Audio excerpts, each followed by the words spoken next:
Hello, welcome to the channel Why Stories. Enjoy watching. Go off to the wilderness. The wealthy man disinherited his son upon learning that he had become involved with a village orphan. When he came to see how they were living, he was stunned. From early childhood, Alfredo's father was the most important person in his life. Alfredo didn't just respect and love his father, he saw him as his idol and role model. His father was a neurosurgeon and spent a lot of time at work. Alfredo missed his father, and every day spent with him was a true celebration for the boy. Like his father, Benito Perez, he loved fishing and football, and he also became interested in medicine as he grew older and began thinking about his future profession. The only difference was that Alfredo became a general surgeon rather than a neurosurgeon. When Alfredo's mother died, he was only 11 years old. His father worried about how his son would cope with this stage. But, to his great surprise, the boy quickly dealt with the pain of loss. He loved his mother, but he loved his father even more. And since his father took a leave of absence and spent almost a month with his son, fearing for his psychological state, it made it easier for Alfredo to cope with his grief. Yes, he missed her, often remembered her, but Alfredo didn't shut himself off as some children do after losing a parent. Alfredo had a best friend, Carlos. The boy also came from a broken family. His father had died when Carlos was only 3 years old. The boys were already friends, and now they were further united by a similar life situation. As time passed after Alfredo's mother's death, Carlos began to scare his friend by saying that his father would bring another woman into the house, and she would treat Alfredo badly. But time went on, and his father did not bring anyone home. Alfredo grew up and began to show an interest in girls, but a stepmother never appeared in their home. One day, he decided to ask his father directly why he wasn't remarrying. "I don't need it," his father simply said. "There could only be one woman in this house, your mother, and there will never be another." "Dad, but you're still quite young. I would understand if you wanted to live with another woman." "Thank you, son, but I've made my decision." And then Alfredo fell in love. He was 16 when a new girl, Cecilia, joined their class. She had moved from another city to finish school with them. He constantly thought about her, tried to bring her chocolates and little gifts, and she reciprocated his feelings. Alfredo was happy and decided to invite Cecilia to his house to meet his father. His father's opinion was extremely important to him, but he didn't expect what was about to happen. In the evening, he asked his father when it would be convenient for him to meet Cecilia and on which evening he should invite her. At that moment, his father was reading someone's medical history and suddenly turned sharply and looked at his son sternly. "What girl? What are you talking about?" he asked irritably and surprised. "Dad, I told you that we have a new girl in our class, and we're friends. I really like her, and I wanted you to meet her." "Alfredo, listen to me very carefully and remember what I'm going to say. No girls until you've finished your education. None. They will distract you from your studies, and you need to study well and get a proper education if you plan to become a doctor worthy of your father." "But." "No buts. I've told you my opinion." Alfredo was shocked. He didn't expect his father to be so harsh and adamant, and he couldn't understand how his friendship with Cecilia could interfere, especially since he was doing well academically with no complaints from teachers. For the first time, Alfredo was deeply hurt by his father. He felt like crying from such unfairness. Alfredo called his friend and explained the situation. "Listen, this is ridiculous," Carlos exclaimed. "I don't understand his position. She's a normal girl. Why can't you be friends with her? Maybe he was in a bad mood and it just wasn't your lucky day? Try again another time." "Yeah, maybe. My father is planning to open his own clinic now. He's all caught up in business and concerns." "Well, you see. I tried talking to him again." "All right, I'll try." A week later, Alfredo brought up his girlfriend again. His father's reaction was worse than before. "I don't understand. Are you mocking me?" I explained my position clearly. "Why are you asking me about this again?" What didn't you understand the first time? I thought maybe you were focused or upset, and that's why you refused. Dad, tell me, why can't I be friends with a girl? It doesn't affect my academic performance. Because this is just the beginning. Right now, being friends with her doesn't affect your studies. But if you start a more serious relationship, believe me, it will affect you, very much so. But you haven't even seen her. What if you like her? I have no need to see her. I'm not changing my position. I suggest you seriously think about your future, not about girls. You'll have plenty of them, believe me. I thought we were friends and that I could trust you, Alfredo said, disappointed and barely audible. Precisely because I'm your friend, I advise you to focus on your studies and start preparing for university. And don't you dare be upset with me. But Alfredo was hurt, very hurt. He had already told Cecilia that he would introduce her to his father, and now he didn't know what to say to the girl. A week after that conversation, Alfredo and Cecilia had a falling out. He said he couldn't invite her to his house because his father was strongly against it. Cecilia, of course, was offended and stopped communicating with Alfredo. Alfredo took the quarrel very hard. His father noticed that his son had changed, but didn't ask why. He understood the reason and, deep down, was glad that Alfredo had followed his advice. Although the real cause of the quarrel was his father, not Alfredo's obedience. After finishing school, Alfredo enrolled in medical school. There were many girls in his course, but he paid no attention to them, remembering his father's advice. However, in his third year, he fell in love. It was the sister of one of his classmates, and they met at a student party. This time, Alfredo fell in love more seriously than in high school. He constantly thought about Clemencia and began skipping lectures to meet with her. This went on for more than a month, and then the university called his father and informed him that his son was missing lectures. And that's when everything erupted. His father had never yelled at Alfredo before. In fact, he had never raised his voice at him at all. But today, Alfredo didn't recognize his father. It felt like this wasn't his father at all. He said hurtful things, calling Alfredo selfish and accusing him of not caring about everything his father had done for him. Who will I leave the clinic to? Who? I worked so hard to open my private hospital where we can perform the most complex operations. Do you know what it took to get all the approvals and resolve all the issues? Do you know? I'm asking you. I've just paid off all the loans and am only now starting to make a profit from the clinic. I was hoping my son would become my successor. How can I leave you the clinic if you don't want to study? All you think about are girls instead of your studies. This is just terrible. I'm disappointed in your behavior and your attitude toward your future and me. This is pure ingratitude from you. Alfredo felt hurt, pained, and ashamed all at once. On one hand, his father was right, Alfredo had indeed neglected his studies a little. But on the other hand, he wanted a normal relationship with a girl. He wanted to have someone by his side, especially since all his classmates had girlfriends, and Alfredo was always the only one alone at parties. But trying to explain this to his father was pointless. Benito Perez wouldn't even listen. Dad, but I'm a young man, and I have certain needs, Alfredo said, embarrassed. You don't need a serious relationship for that, and certainly not at the cost of missing lectures, his father calmly responded. I understand, Dad, Alfredo agreed resignedly. I hope so, his father said just as calmly. After this conversation, Alfredo decided not to argue with his father anymore and dedicated all his free time to his studies. He graduated with honors, then completed 2 more years of training, a year of practice at a regional hospital, and only after that did Alfredo join his father's clinic. To be fair, Alfredo was a talented surgeon, and very soon he became well known in the medical community of his city.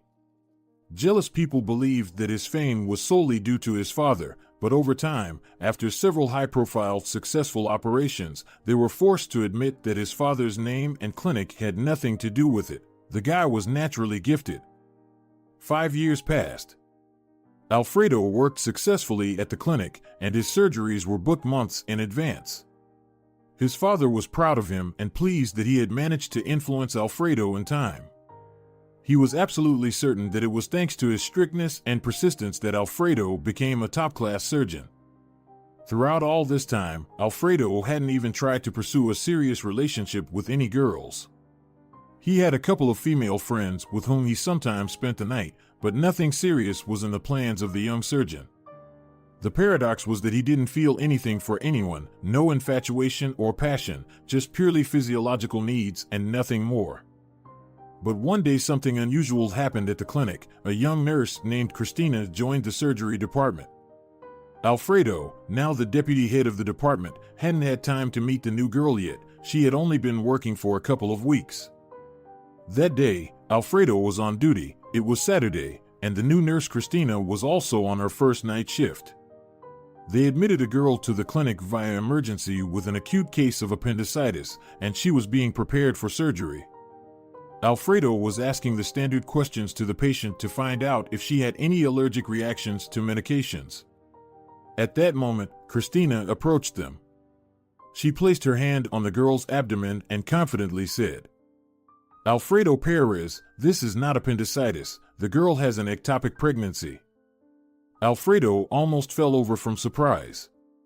He turned fully toward the nurse and asked in astonishment, "Based on what symptoms did you determine that?" "No symptoms, I just feel it." "Miss, this is not about feelings. We need to make an accurate diagnosis according to established rules and patient examination protocols." "But you didn't really examine her. You just trusted the emergency diagnosis." Alfredo couldn't tolerate such a serious accusation of unprofessionalism. "Who are you to question my diagnosis? I examined the patient. I didn't just blindly trust the diagnosis." He was furious. "Don't shout at me. But it's very easy to confuse an ectopic pregnancy with an acute appendicitis attack. Just listen to me and check, so you don't lose the patient," the nurse responded calmly and composedly. "Dolores Ramirez," Alfredo called out loudly to a nurse. "Have you taken the patient's tests?" "Yes, Alfredo Perez, I'm bringing them now." Dolores Ramirez ran over, clearly nervous. Alfredo looked at the test results and then glanced at Christina with surprise. He had to admit, she was right. "How did you know it was an ectopic pregnancy?" he asked again. "Alfredo Perez, let me explain later." "We're losing time," Christina responded calmly once again.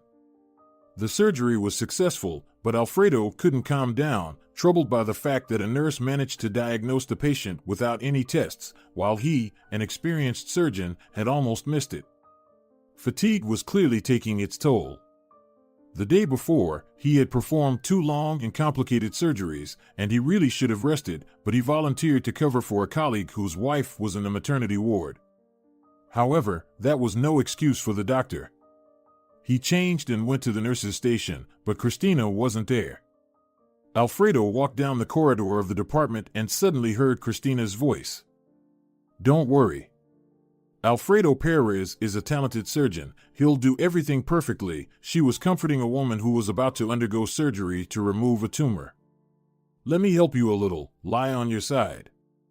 Alfredo glanced into the room and saw Christina running her hand over the patient's lower back. He observed her for a few minutes, but suddenly the girl turned sharply and saw Alfredo. She continued to gently move her hand over the woman's back, and the patient fell asleep. Christina then exited into the corridor.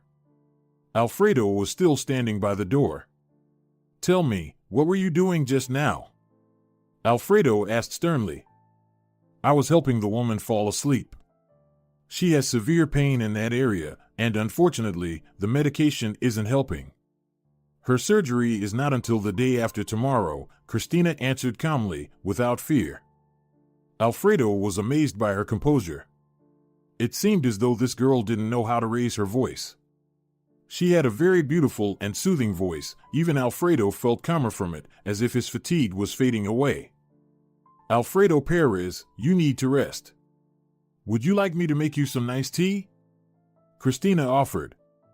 "And I can tell you how I diagnose illnesses." "All right, Alfredo agreed obediently.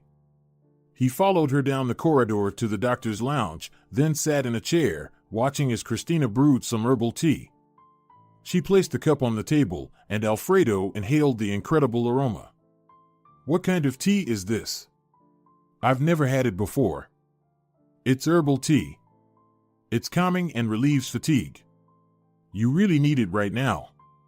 Drink it, you'll feel better soon."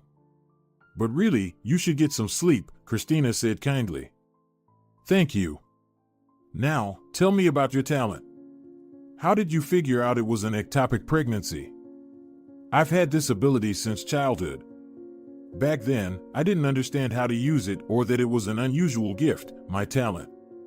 But over time, I learned, unfortunately, too late." Christina's voice grew even quieter. She lowered her head, trying to hide the tears welling up in her eyes. Alfredo realized that she hadn't been able to save someone close to her. That's the only reason someone would react this way. "Did you lose someone?" he asked sympathetically. "Everyone." "What do you mean, everyone?" Alfredo didn't understand. "My dad died when I was just born. He died in a car accident. I lived with my grandmother and mother. My mother died of cancer because the illness was discovered too late. I was only 11. And 3 years ago, my grandmother passed away. She had advanced ischemic heart disease, and she sought help too late. You see, we lived in a village, and the nearest proper clinic was very far away. You couldn't just travel there every time something hurt, so the locals treated themselves however they could. My grandmother was an herbalist, and she taught me a lot, but as often happens, she missed her own illness. She was convinced that her heart ached because of all the hardships she had endured in life. Before my mother's death, my grandmother had also buried her son, my uncle. So, that's how it was." Alfredo looked at the girl, and his heart was filled with a flood of emotions: pain, sympathy, admiration. How could such a young woman have endured so much grief in such a short life? He felt an overwhelming urge to protect her from all the world's troubles. "You're very strong, Christina, truly. Not everyone could withstand so many tragedies. How did you end up in the city?" "I came to study as a nurse. I can't afford to go to university, but I have a strong desire to help people however I can, so I decided to become a nurse." "You made the right choice to study. Medicine is a very important field. You help people, and that's incredibly valuable." "Yes, thank you. I think so too. And can you only diagnose, or can you treat as well?" "I can relieve symptoms, ease pain, that's what I know for sure. You see, I'm still learning and haven't fully developed my abilities, but I never misdiagnose." She suddenly fell silent and looked away. "I apologize for interfering today. The girl could have really died. You did the right thing. You were saving a life, and that's what matters most for a doctor. But I felt like you were angry with me, and I wouldn't want you to hold any negativity toward me. Besides, anger and hatred destroy a person from the inside and lead to various health problems."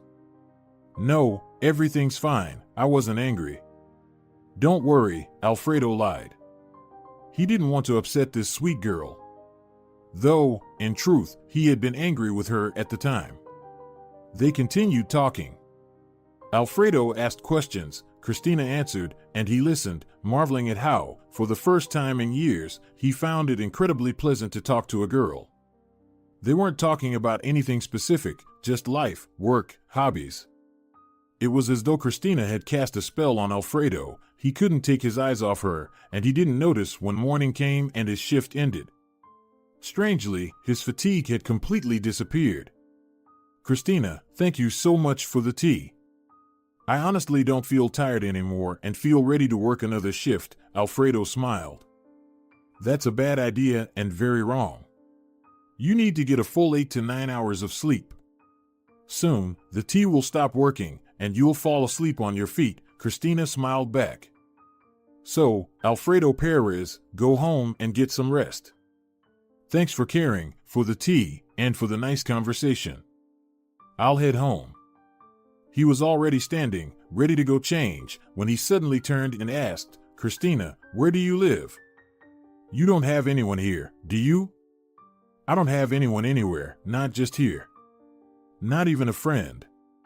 I rent a room in an apartment from a woman. In which area? Alfredo asked. Christina mentioned the area, and Alfredo realized it would take her at least an hour to get home. All right, go clock out, and I'll wait for you, and we'll go home together. Christina was about to object, but Alfredo raised his hand, indicating it was pointless to argue. Objections won't be accepted. And hurry up, or I'll fall asleep at the wheel. Okay, Christina agreed meekly. They left the clinic and got into Alfredo's car, and he drove her home. On the way, they talked constantly about their culinary preferences, movies, and books.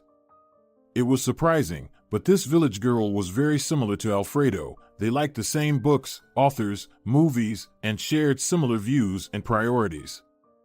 Christina got out of the car, thanked the doctor for driving her home, and confidently walked towards the entrance. Alfredo sat in the car, watching her leave. At that moment, he realized with complete clarity that he was in trouble. He had fallen in love, and it was a completely different feeling from anything he had ever experienced before. He felt drawn to this girl like a magnet. He wanted to keep talking to her, just sit next to her and look into her eyes. More than anything, he wanted to protect her and ensure no hardships or misfortunes came her way. Maybe it's just pity, he asked himself, but then immediately dismissed the thought. No, it's not pity. I want to be with her, to hold her, kiss her, simply talk and look at her. She draws me in, enchants me, captivates me.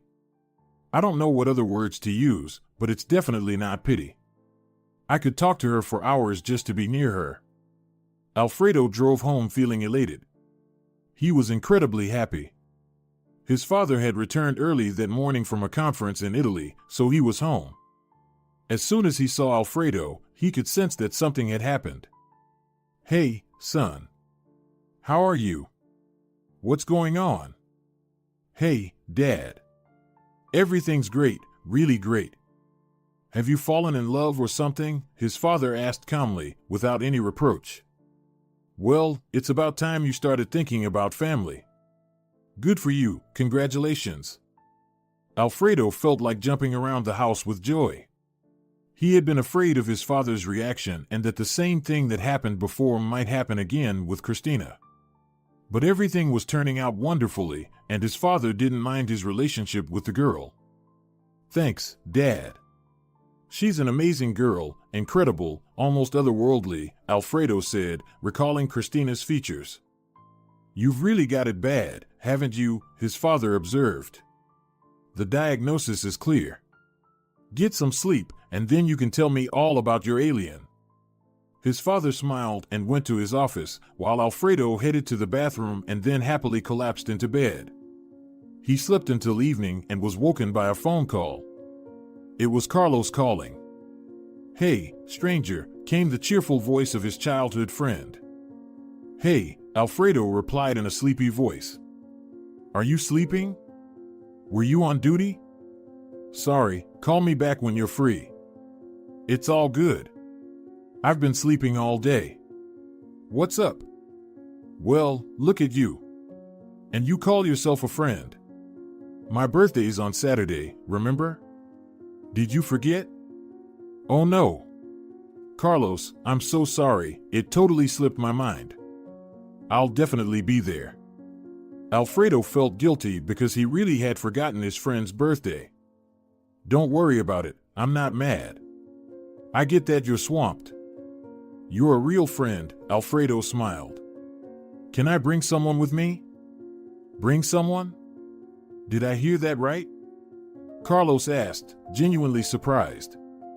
He knew all about Alfredo's issues with dating, or more accurately, his father's position on his son's relationships. Did your dad finally approve a candidate for your bride? No, he hasn't met her yet, but he knows I have a girlfriend now, and he's not against it. Even he was surprised. And who is she? She's amazing. You'll understand when you meet her. Where did you find her? She recently started working in our surgery department as a nurse. We met yesterday. Oh, well, that doesn't mean anything yet. Are you sure she likes you? These days, girls are hard to impress. So, my friend, maybe you're getting ahead of yourself. No, she's not like that at all. She's from a village where girls are simple and kind, and my Christina is just like that. From the village? Carlos clarified. Are you sure Benito Perez will approve of your choice? What does it matter where she's from? Alfredo didn't understand. The most important thing is that she's a wonderful person. Well, I don't know. To me, it doesn't matter at all. But knowing your father, I have my doubts about it. Maybe you shouldn't tell him she's from the village? Carlos, that's nonsense. We're not royalty ourselves. So, why would my father have any prejudices about that? My mom also came from a village before she met my dad. Well, I hope so. Anyway, I've got to run. See you both on Saturday at our restaurant at 7 p.m. Take care. Alfredo said goodbye to his friend and hung up, but the doubt Carlos had planted now lingered in his mind. What if Carlos was right, and his father wouldn't like the fact that Christina was from the village? What would happen then? No, that can't be. He just wants me to be happy. Besides, I've already completed my education and established myself as a surgeon. No, my father will definitely like Christina. Alfredo walked into the living room where his father was sitting at the table. Alfredo decided to postpone the conversation about his bride for now since he wasn't even sure if Christina would return his feelings. But Benito Perez was in a decisive mood. Had a good sleep? Now tell me, what kind of girl has managed to capture my son's heart? His father smiled. Dad, I think it's a bit premature to talk about this. She hasn't reciprocated my feelings yet, so there's really nothing to say. But I promise you, as soon as we have our first date, I'll introduce her to you. All right, I'll wait. But is she the daughter of someone I know? His father suddenly asked. No. Why do you think that? Well, your bride must be worthy of our family and come from a respectable background. I hope you understand that. Alfredo froze. Could Carlos be right? Would his father disapprove of his choice? Not wanting to dwell on guesses, Alfredo decided to ask directly. Dad, just tell me honestly, is it important to you that I'm happy? Of course, son, that's the most important thing. His father paused briefly before continuing, but the girl must be a good match for you. Understand? Of course, I understand. Alfredo breathed a sigh of relief, knowing that Christina was a perfect match for him. She was also in medicine, she was well-mannered and educated, despite having grown up in a village, and she had a talent that could be called unique, which was also related to medicine. Now Alfredo felt at peace, reassured that his father wouldn't oppose his choice. The next day, Alfredo arrived at the clinic earlier than usual. On the way, he stopped by a pastry shop and bought Christina a box of profiteroles, little cream-filled pastries. He wasn't sure if Christina liked sweets, but he had a feeling she would enjoy them. Nurses typically started their shifts earlier, so he went to the nurses' station to find Christina. However, only Dolores Ramirez was in the room. Good morning, Alfredo Perez. You're here early today, the head nurse smiled. Good morning. Has the new nurse arrived yet? Dolores Ramirez feared that Christina might be fired for that incident with the diagnosis, so she immediately rushed to defend her, knowing that the shortage of nurses, even in a private clinic like theirs, was a serious issue. Alfredo Perez, please don't be angry with Christina. She didn't mean any harm. I've already reprimanded her for that case. Reprimanded her for what? Alfredo asked. Well, for interfering with the patient's diagnosis. You scolded her for that? Of course, a nurse shouldn't interfere with a doctor's work. Are you serious? So, we could have lost a young woman, Christina prevented it, and you scolded her? You should have given her a bonus, not a reprimand. Dolores was stunned. I thought it wasn't right. Dolores, remember, we all have the same goal, to avoid mistakes and, most importantly, prevent a patient's death. If a doctor makes a mistake and a nurse spots it, she must report it. Now, where's Christina? She called in sick. She won't be in today, Dolores said in a disappointed voice, now feeling guilty for reprimanding Christina. I see. When's my surgery today? At 11:30. All right, I'll head out for a couple of hours and be back in time for the surgery. Tell Elena to prepare the patient by the scheduled time. Alfredo turned and walked toward the exit. He needed to visit Christina and get back in time. Already sitting behind the wheel, as he was pulling out of the clinic parking lot, he realized he didn't know which apartment Christina lived in. He considered calling Dolores, but then thought better of it to avoid giving anyone reason to gossip. He'd figure it out when he got there. Arriving at the right building, Alfredo got out of the car and looked around. No one was outside. He confidently entered the building and started walking up to the second floor. Coming down the stairs was a woman in her 60s, and he thought she might know who was renting out a room in the building. Good morning. Can you help me? Someone is renting a room in your building. Could you tell me which apartment? The woman glanced at Alfredo from head to toe, assessing his well-groomed appearance and seemingly deciding that he didn't look like a criminal. Hello, young man. I can tell you, but only if you explain why you need that information. Our employee rents a room in this building. She recently started working with us, and we don't know her exact address, but she's sick. I wanted to check on her and see if she needs any help. The woman looked at Alfredo in surprise.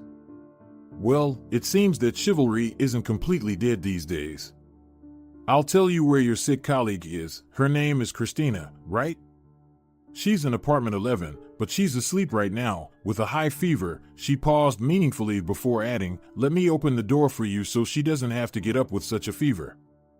Alfredo realized that this must be the landlady of the apartment where Christina lived. I'd be very grateful, he smiled sincerely. They went up to the third floor and entered the apartment. The landlady, Emilia Santana, asked him to remove his shoes and wait while she woke up Christina. Alfredo stood in the hallway, feeling a slight nervous anticipation as he waited for Christina to come out of the room. He heard the girl ask who had come, and he smiled when he heard Emilia's response. I don't know, Christina. You'd know better. But he's a very nice man, a true gentleman. There aren't many like him left these days. Trust me, I know people. The door opened, and Alfredo saw his beloved. Christina didn't look well, to say the least. Her face was pale, her hair was disheveled, and there was sweat on her forehead. But despite her sickly appearance, to Alfredo, she was just as charming. Christina was clearly surprised to see Alfredo. Alfredo Perez, what are you doing here? Hello, Christina. I came to check on you. You didn't show up for work today. Hello, Christina managed to smile weakly. Do you visit all the nurses when they're sick? No, just the most talented and charming ones, Alfredo said, blushing, and he saw a blush appear on Christina's cheeks as well. That means she's pleased I came, Alfredo concluded to himself and handed her a box of pastries. Emilia Santana excused herself and left the apartment. Alfredo Perez, please come to the kitchen and we'll have tea, Christina suggested, barely able to stay on her feet.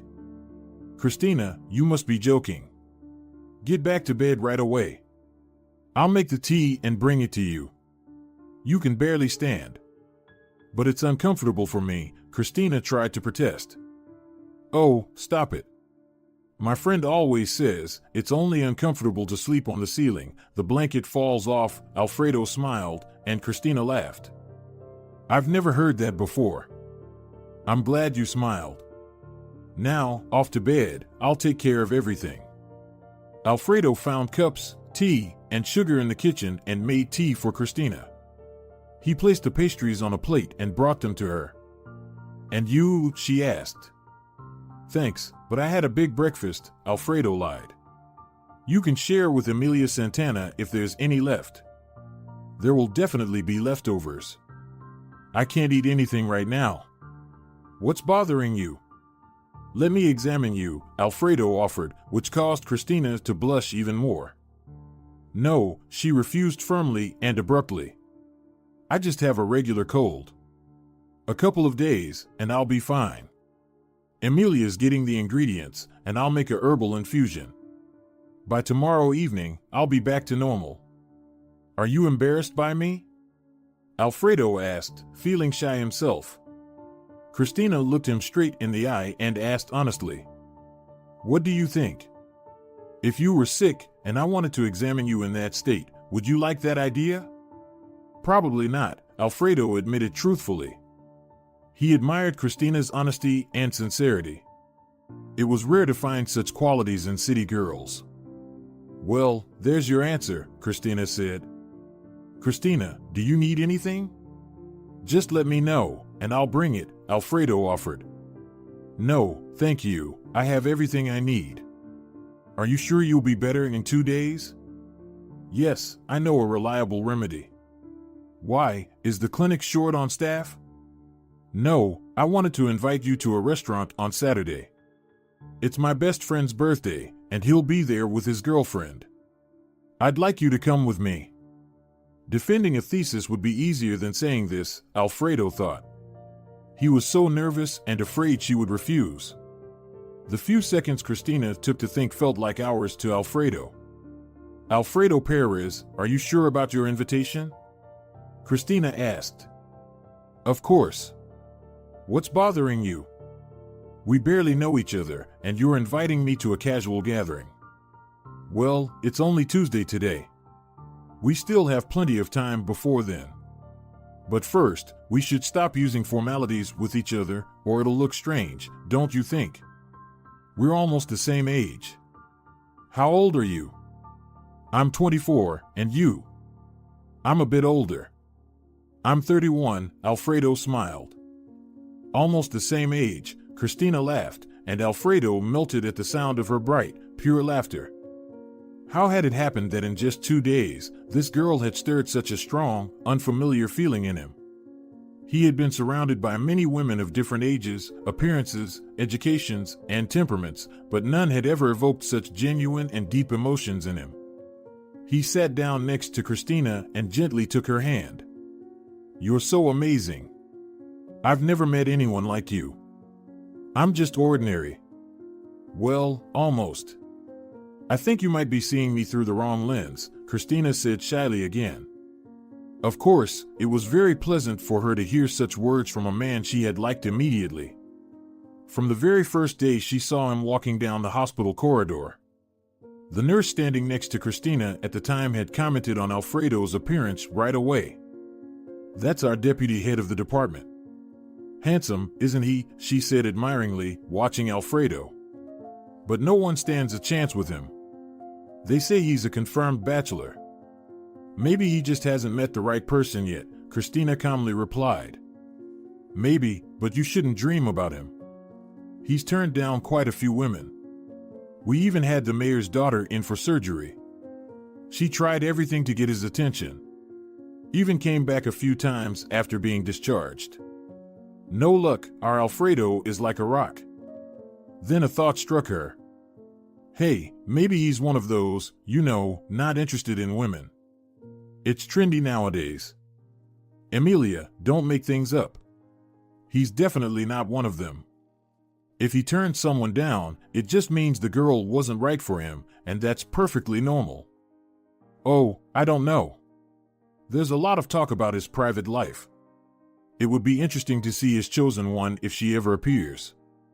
Now, Christina was looking at Alfredo, who was holding her hand and gazing at her intently. She had even forgotten that she wasn't looking her best. When someone looks at you with such admiration, it's better than any mirror. Her thoughts were interrupted by Alfredo's voice.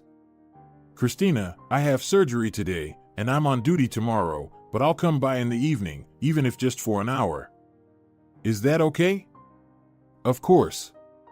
I'll be happy. Christina said, blushing yet again. Tell me if you want anything. And please, don't be shy. Could you bring me some chocolate-covered prunes? I love them. Christina blushed deeply. Oh yes, of course. That's no problem at all. I'll definitely bring them. He leaned in and kissed her on the cheek. Just then, the front door opened. Emilia Santana had returned. I'll be off now. See you tonight. He winked at Christina and left the room. I'll be waiting for you, Christina smiled. Alfredo felt like he was flying back to the clinic on wings. He was filled with emotions. Christina liked him too. Maybe not as much as he liked her, but he had a chance, and Alfredo wasn't going to miss it. Standing near the clinic entrance was his father, talking with the deputy mayor. When he saw his son's car, he quickly ended the conversation and walked toward Alfredo. Where have you been? Benito Perez immediately asked. What's going on? Alfredo asked, startled. Why aren't you at work? Dad, what's wrong? Why are you scolding me like a child? I had some personal matters to attend to. My surgery is later, and I don't have any urgent duties right now. Can't I step away when necessary? No, you can't. It's the middle of the workday. And when I stay late at work for a whole day, you're not bothered by my overtime? Alfredo shot back. His father clearly didn't expect such a response, much less that his son would defend himself. How dare you speak to me like that? I'm speaking normally. You're scolding me like a schoolboy, forgetting that I'm an adult who can make my own decisions. I don't know who this girl is, but she's clearly having a bad influence on you. You never used to talk to me like this. Dad, it's the opposite. She's a great influence on me. You're just attacking me unfairly, and I'm responding. I think my reaction is perfectly reasonable. All right, go to work. Your patients are waiting. Alfredo could see that his father was not pleased with their conversation, but he felt he had done the right thing by standing up for his right to a personal life and space. It was time to stop always obeying his father in everything. He had achieved everything that was expected of him, and now it was time to pursue his own happiness. That evening, as promised, he visited Christina. She looked much better and healthier. Alfredo didn't forget and brought her a whole bag of chocolates. Oh my, so many. I'll be eating these for a month, Christina said, genuinely surprised. No problem, you can share them with Emilia, Alfredo said. How are you feeling? A bit better, thank you. So, are you coming with me on Saturday? You haven't answered yet. I will go, Christina said, blushing. Great. I'll pick you up at 6. I'm so glad you're coming with me. They chatted for almost 2 hours, and although Alfredo didn't want to leave, he eventually headed home. On Saturday, Alfredo arrived exactly at 6. Christina was waiting for him outside her building. When he saw her, he was speechless. She was wearing a soft pink dress that fell just below her knees, high-heeled shoes in a creamy color, and a matching purse. Christina had light makeup and her hair was beautifully styled. You look stunning, Alfredo said. His eyes sparkled, and Christina was flattered to see his reaction. Thank you. Emilia Santana and I put in some effort. I don't understand. What does Emilia Santana have to do with this? She used to be a hairdresser, so the hairstyle is her work. In that case, you're both brilliant. The evening at the restaurant went wonderfully. Christina charmed both Carlos and his girlfriend, Ingracia. They joked a lot and shared stories. Surprisingly, Christina could keep up with any topic of conversation. When Carlos went outside for a smoke, he invited Alfredo to join him. Hey, she's lovely, really. Where did you find her? I told you, at work. And you don't even know the half of it, Alfredo said mysteriously, giving a wink. I'll tell you more later, but I can say this, I'm truly in love. I've never felt like this about anyone. Congratulations, man. She's a great choice. Do you think my dad will like her? I think he will. How could he not?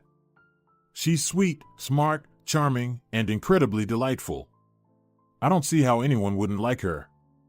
He's been acting strange lately. I think someone told him we've been seeing each other. Alfredo, you're 31, not 15. Maybe it's time to stop doing everything your dad wants? If you like her, that's all that matters. He has to respect your choice, in the end.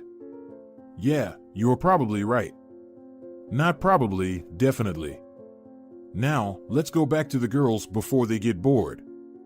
After dinner, the group took a walk along the waterfront, and later the couples went their separate ways.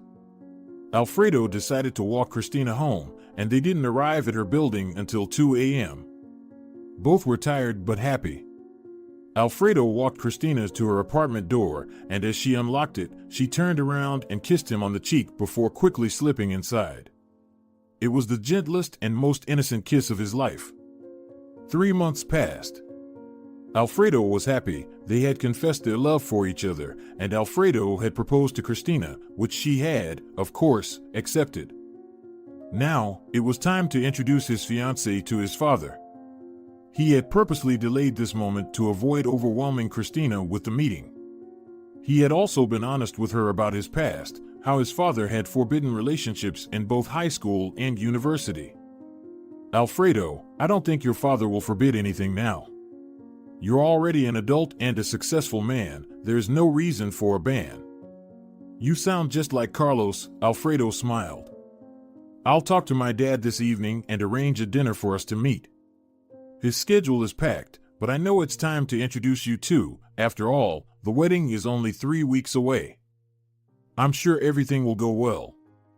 I'll do my best to make a good impression on your father. That evening, Alfredo drove home. On the way, he replayed the upcoming conversation with his father several times in his mind, trying to plan every detail. But, as is often the case, preparing for an important conversation and predicting all possible outcomes is impossible. His father was sitting on the couch, watching football. Alfredo knew better than to disturb him when he was watching an important game.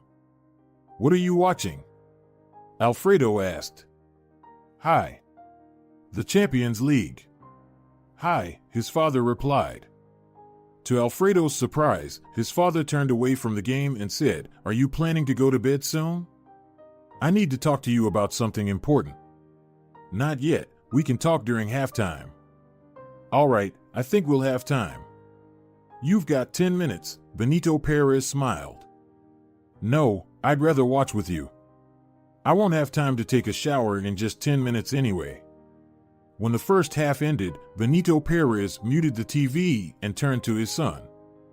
"Alfredo, I have a very serious proposal for you." Alfredo tensed up. His gut told him that this conversation wasn't going to end well. "You've got me intrigued. I also have something serious to discuss, but you go first. I'm planning to open a branch of our clinic in the capital and want to send you there as the director. What do you think?" "That's an exciting offer." "You never mentioned you were planning to open a branch," Alfredo said, surprised. "I've been working on it for the last 6 months. I wanted to surprise you. Your birthday is coming up, and the clinic will be my gift to you." "That's amazing. I really appreciate it, Dad, I do." "So, will you go?" "Of course. Who would say no to such a gift?" Alfredo replied, still surprised. "When would I need to go?" "The official opening is on the 15th. "Which month?" "This one, of course. But that's in just 10 days. I have surgery scheduled for the next 3 months. These patients booked appointments specifically with me. I can't just leave them like that." Alfredo suddenly fell silent. "Dad," he added softly, "there's another reason I can't go for the opening." "Oh, really? And what's that?" Benito Perez asked sternly. "I'm getting married on the 17th. "What? And I'm the last to find out?" His father was furious. "Calm down, no one knows yet." "Well, except me and my fiancée, of course." "Have you already filed the paperwork?" "Yes, that's how I know the exact date. I was going to talk to you about it today." "When can I introduce you to her?" "Don't you think you should introduce me before filing paperwork?" I don't understand. What difference does it make? I'm the one getting married. I've made my decision, and now I want to introduce you to my future wife.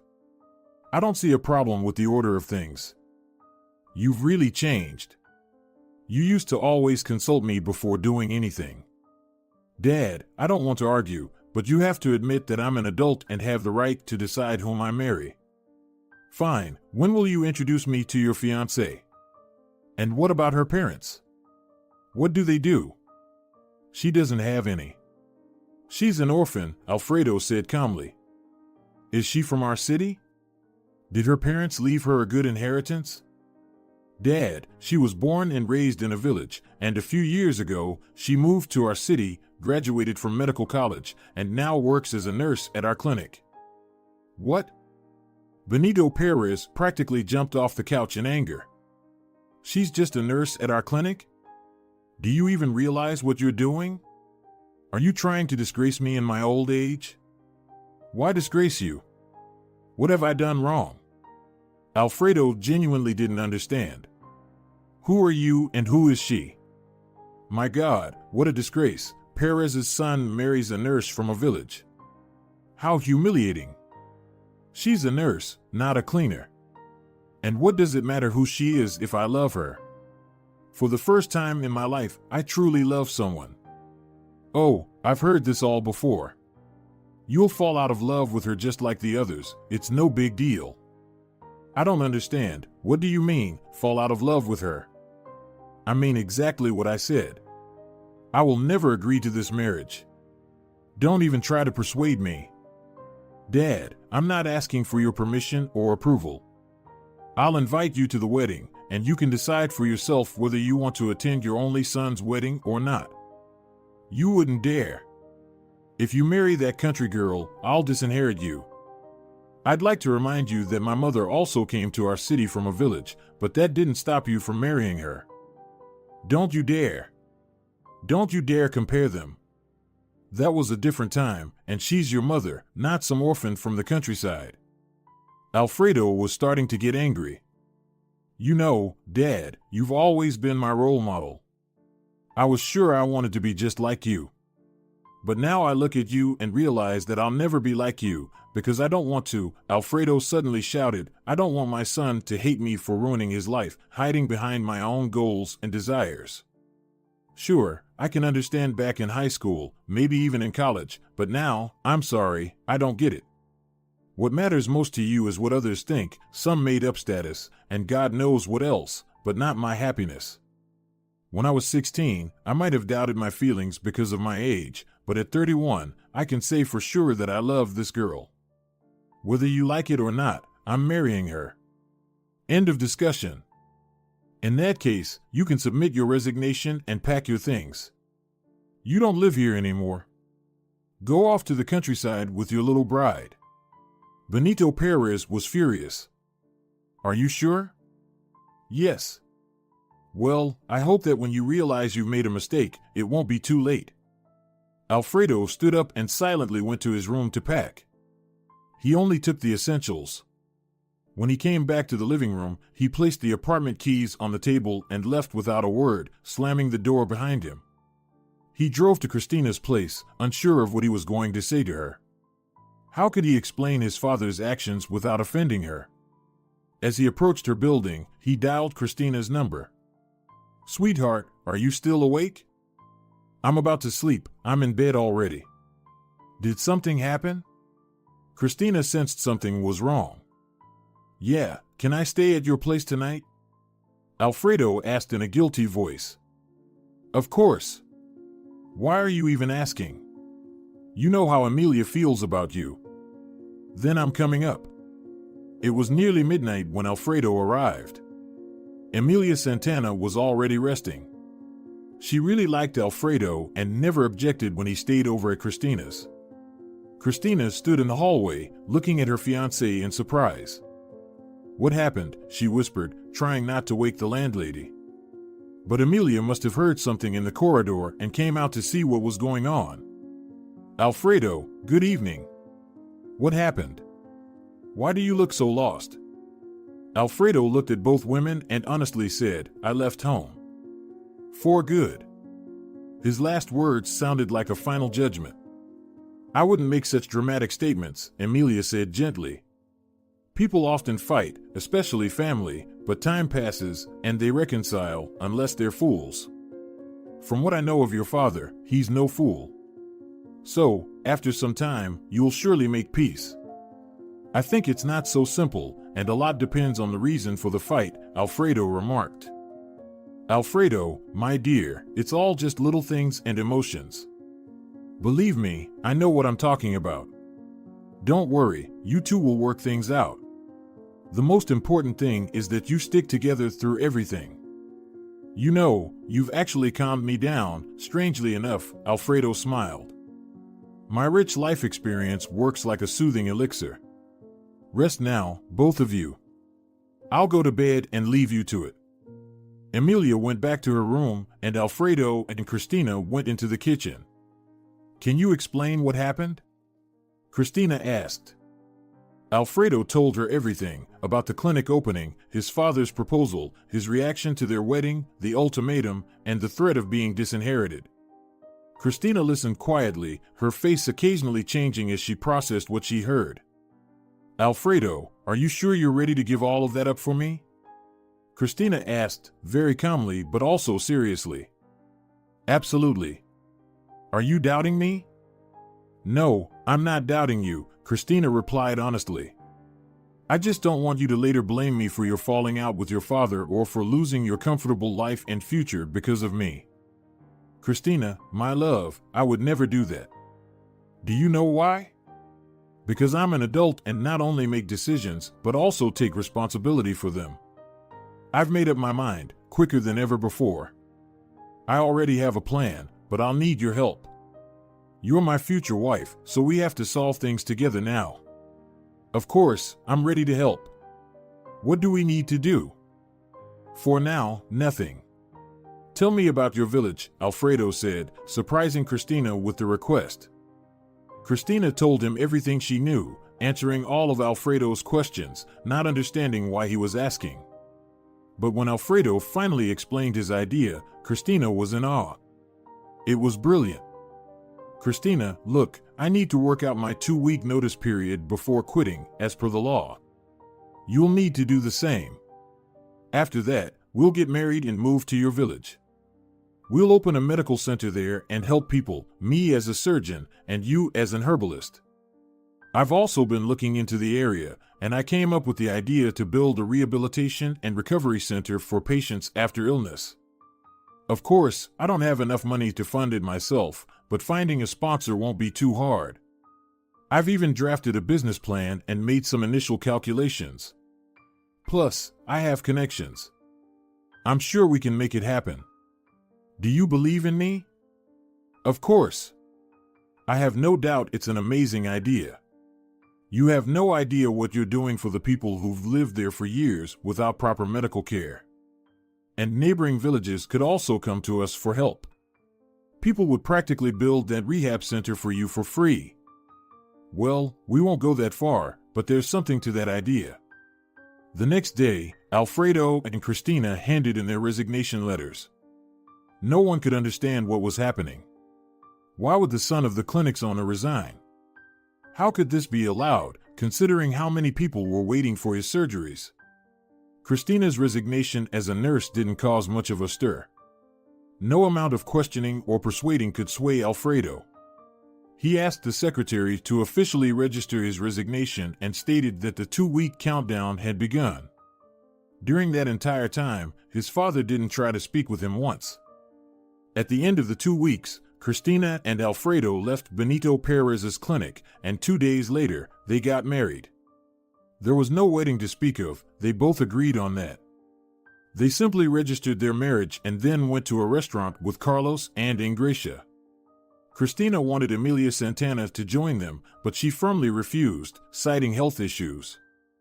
However, she did give the newlyweds a gift, a set of silverware that had been passed down to her from her grandmother. "Emilia Santana, we can't accept such an expensive gift," Christina protested. "Christina, I have no use for it. I have no children or grandchildren. Now you'll have something to remember me by. Maybe you could come with us? Alfredo suddenly suggested. Thank you, son, but I don't like the countryside, and it's a long trip. With my health, I'm afraid I wouldn't make it. That's a shame. We like you very much, and it's hard to leave you here alone, Christina said, nearly in tears.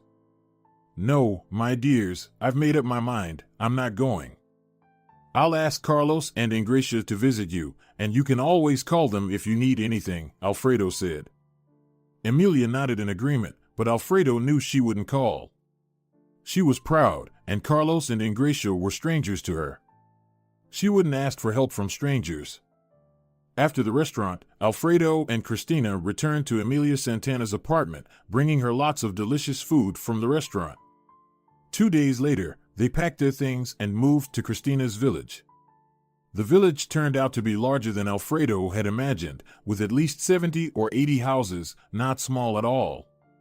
However, the house where Christina grew up was nearly abandoned, having fallen into disrepair during her absence. It was uninhabitable. Alfredo quickly realized what needed to be done and went to see the village elder, as everyone called him. Facundo Suarez was relatively young for his role, around 60 years old. When Alfredo explained who he was and that he wanted to open a medical center at his own expense, Facundo was ready to carry him on his shoulders. My God, you've heard our prayers. Is this real? Facundo exclaimed, circling Alfredo as if worried he might vanish into thin air. There's just one small problem, Alfredo said. What problem could you possibly have, son? I'll solve all your problems. We have nowhere to live. Christina's house is almost completely destroyed, and winter is coming. We'll rebuild it next summer, but we need a place to stay this winter. Oh, dear boy. What do you mean, nowhere to live? We have several good houses that no one lives in, but they're well maintained. We've been hoping for a medic to come to the village. You'll have a place to live, and the medical center will be nearby. That's perfect. Alfredo exclaimed, relieved. Christina watched her husband, amazed at how easily this city man communicated with the villagers. It looked as though Alfredo had come home, while Christina was the one new to the village. What happened next in the village, once word spread about the doctor's arrival, was indescribable. People brought gifts, food, furniture, clothing, anything to befriend the new physician. They were even more surprised when they found out that the new doctor was married to their own Christina. Guests from neighboring villages came with their gifts as well. The house they were given was made of logs and had an incredible scent of pine. It was small, but more than enough for the two of them for the time being. Within a week, Alfredo had set up the medical center and started seeing patients, with Christina assisting him.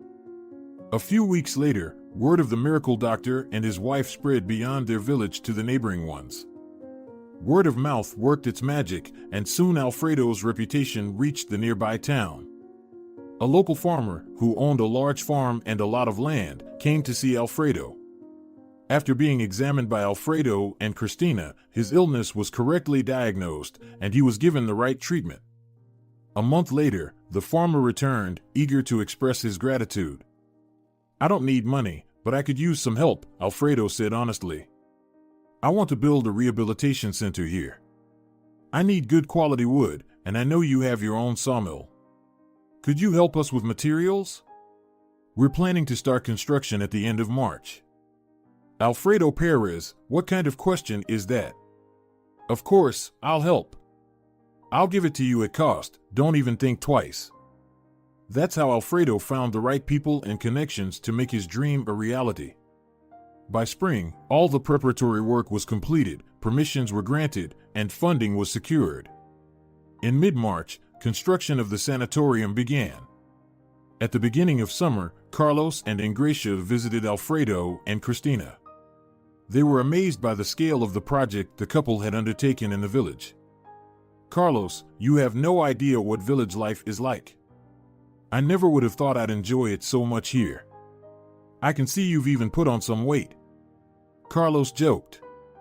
Well, everything here is organic, homemade.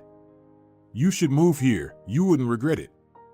A dentist would be highly valued here, and you could work at my sanatorium. You'd be in high demand. You know, I might have to think about your offer, Carlos said. Then he paused and asked, has your father called? No, not once. And you? Definitely not. It's a shame things went the way they did. But I agree you did the right thing. You picked an amazing wife. I've never regretted marrying her. That's what matters. A year passed since Alfredo and Christina moved to the village. Life in the village didn't just stabilize, it flourished. The construction of the sanatorium and the prospect of jobs for the locals brought new energy to the community. The villagers practically worshipped Christina and Alfredo. They knew that if the couple ever left, the village would quickly die, and for good. Meanwhile, Benito Perez still clung to the hope that his son would come to his senses and return, asking for forgiveness. But a year passed, and Alfredo did not return. Curious about how Alfredo was living in the remote place where Christina had dragged him, he called Carlos and asked for Alfredo's address. Benito Perez, I'm sorry to say this, but I can't stay silent. If you're planning to visit them just to argue, don't do it. You've already hurt Alfredo deeply. I hurt him? Benito Perez snapped. Yes, you did. And I think you'll regret it soon, Carlos replied before hanging up, though he still gave Benito Alfredo's address. It took Benito almost a week to prepare himself, but in the end, he decided to visit his son and daughter-in-law. When he arrived at the village, he asked a passing woman where he could find Alfredo's house. Are you looking for our doctor? Oh, he has a big line of patients. You should have called ahead before coming. But if it's an emergency or something serious, Alfredo Perez will see you. He never turns anyone away. God bless him. And if not, his wife Christina can help with pain relief or herbal remedies. Such kind and good people. Benito listened with his mouth open, not expecting to hear such praise about his son. To be sure, he asked another person, a man this time, if he knew how to find the local doctor. The man was even more enthusiastic, praising the couple so much that Benito Perez was moved to tears. Finally, when Benito reached Alfredo's house, he saw a line of cars and a crowd of people. Approaching the group, he asked if it was possible to get in line to see the doctor, only to be told that Alfredo was no longer seeing patients that day. He had finished for the day at 6 p.m., and there were already too many people. What if it's an emergency? Will he still not see me? The woman looked Benito over suspiciously and said, well, if it's really serious, of course he'll see you. But we don't usually do that, we like to protect our doctor. He said he was done for today, so we'll just come back another time. Those from the far villages are always seen first, since it's hard for them to travel here every day. Before she could finish, Alfredo appeared at the door of the medical center, and the crowd fell silent, as if they were seeing a saint. Alfredo scanned the crowd and suddenly locked eyes with his father. To say Alfredo was surprised would be an understatement. He stepped off the porch and walked over to his father. They stood for a few moments, simply looking at each other. Forgive me, Benito Perez said, I was wrong. Not just to me, Alfredo replied softly. Through the crowd, Christina approached them. She was pregnant. Benito Perez looked closely at her. She really is beautiful. What a fool I've been, he thought to himself. Forgive me, children, Benito Perez said, tears streaming down his face. Never in his life had he felt such shame. He realized he could have lost his son, and possibly his grandchild, over pointless and outdated principles. Christina led her father-in-law inside, while Alfredo continued seeing patients. When the crowd had dispersed, Alfredo joined his father and wife. They talked until nearly dawn, with Alfredo sharing his plans for the sanatorium, the people living in the village, and the incredible nature surrounding them. I want to help you with the sanatorium. Will you let me? His father asked.